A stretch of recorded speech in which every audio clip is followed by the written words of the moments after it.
Welcome back to What Arty Noobs with General Disturbance. This is the M18 Hellcat, the Tier 6 American turreted tank destroyer. It's located on the west spawn of Studzianki under the command of RoyalFlyingCorps. Battle has started. Well, this vehicle, designed by General Motors but built by Buick. So, designed by one car company and built by another car company. And you can see that RoyalFlyingCorps got 2 marks on his barrel, so he certainly knows how to handle it. Now, if he's got a top gun, he's got a 90mm. Yep, that's what he's got. 240 Alpha. It's not a particularly fast turning turret, but it's one of the fastest tank destroyers in the game. It can do 72 kilometers an hour, but the turret turns very slowly. The gun reloads in 6.68 seconds on this version, but it's actually normally around about 8 seconds, so he's managed to knock some time off, probably with a rammer and a good crew. Now, the Hellcat is a lot of fun.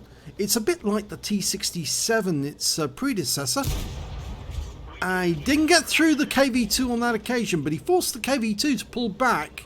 Take another look, and no, that one went flying straight past the turret, and you can see that huge shell from the KV2 come flying towards him. Obviously, the KV2 driver was having difficulty dialing in on RoyalFlyingCorps.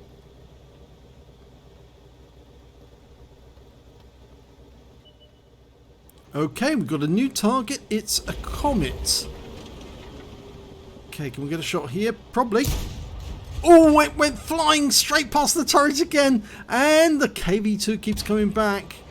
Well, I think we need to pay more attention to the KV2 than the Comet, but the Comet is... well, the KV2's pulled away, so obviously he's not going to be shooting for a little while, but that Comet's obviously going to come back, and our P43 Biz took some fire. He's down to half his health, or less than half. Yeah, he's unspotted up there, that Comet, but he's probably there. The P43 just needs to move a bit closer to get a proxy spot for us.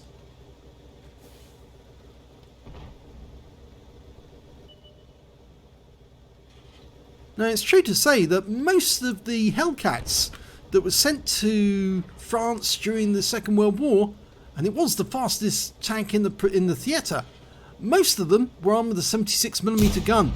There was only a few with a 90mm gun. Very few indeed. But the 76mm gun is very powerful. Oh, we got a shell through the turret there. And the T-37 is in real danger of getting wiped out. And he has been. First kill to RoyalFlyingCorps. Yeah, he made the mistake of coming around that corner not fast enough. And as a consequence, Arty got a piece of him, and then RoyalFlyingCorps finished him off. That Comet's also in grave danger, and nope, didn't get it that time, just a little too late. But Arty's helping again, and he's just fired a round in. I think that may have been the Hummel. In fact, 2 of the Artys, an M44 and a Hummel, are firing in this direction, I think. Pretty sure, because one of the M44s took out somebody else on the battlefield. A lot of shells going through. Oh, the enemy's got a Hellcat. And we got a piece of him. 223. Now remember, the alpha damage is 240. So that was a low roll. So it's a bit quiet so far. Only 1 kill. Oh, Cromwell. Almost got him there. He poked over the edge. No clear outline, so he must be just below the horizon.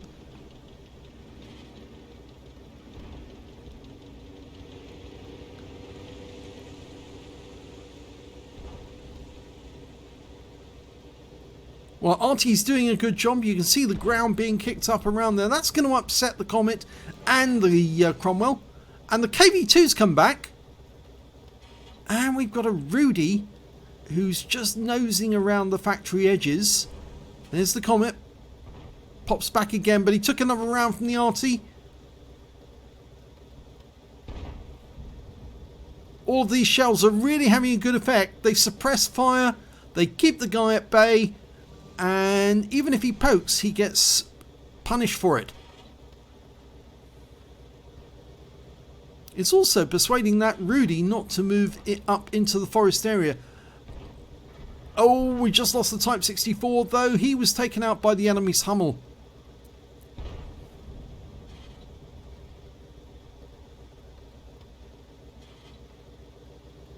Now, he seems to be doing okay in the south. We've got control of the ditch, and the enemy's up against the wall of the church, which means our guys up north should be able to get shots of them once they're in a position to. But the KV-2 just whizzed around past us. It was obviously us that he was firing at, because there's nobody behind us. So it must have been us that the shell was going towards. He's probably just not that good at aiming. Probably a full-blown reticule, and the shell just went crazy. Well, we've got nobody up in the north now to spot the Cromwell for us, and that presents a bit of a problem. So the E-25's moved up to that little hill, small little hill in front of us. He's going to spot. If the Cromwell B and the Comet make a dash to come down this side, he'll be the first one to get wind. And there's the Comet. Cromwell B is trying. He's coming. Good move by the E-25. Cromwell's using the ground to try and protect himself on approach. Here he comes. He's going to have to come around that hill. And, oh, he's been killed. T-25-2 got him. That means it's only the Comet up in that, on the hill now. There he is. Came out. This time we'll get him. Yes! Good shot. So, second kill.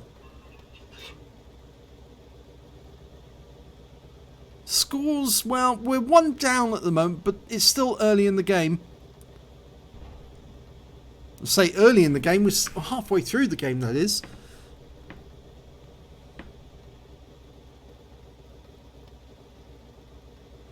Unfortunately, we appear to have lost all our tanks in the south. The enemy's pushed through, and it looks like our Su-152 is now going to try and defend our cap area with the help of the Artys.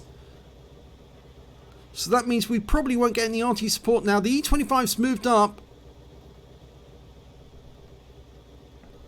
He's now on top of the hill, looking for the Comet. Looks like the Comet's retreated.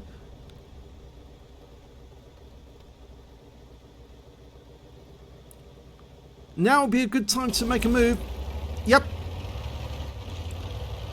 He read my mind. Or at least I read his mind.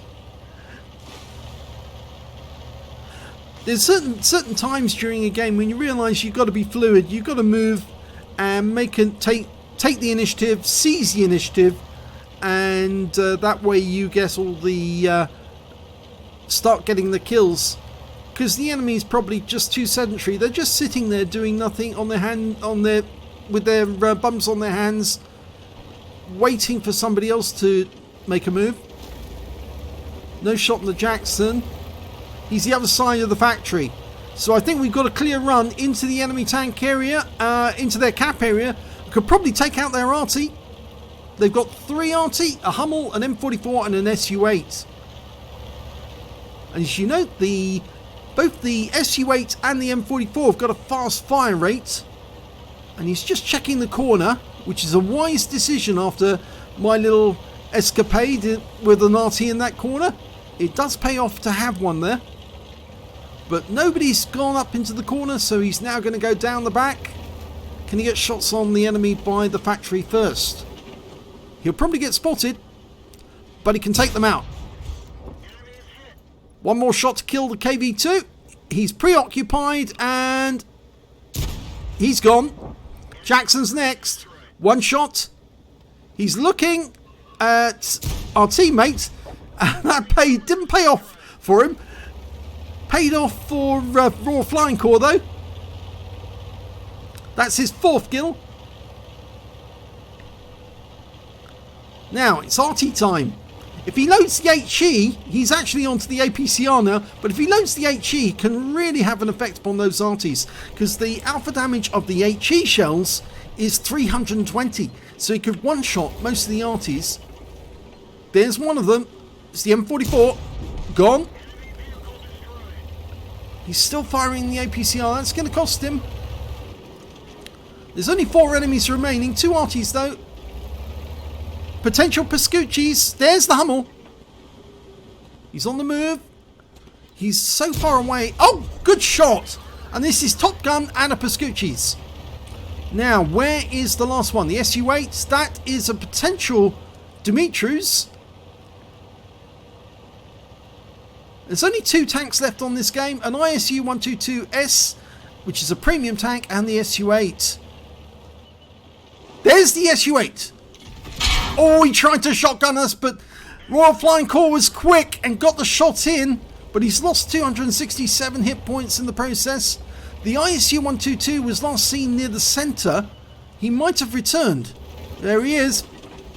Oh, he is. He has returned. He's okay. 1 more shot to kill. And if he kills, he gets a Radley Walters and wins the game. And he does! Well done! Great battle.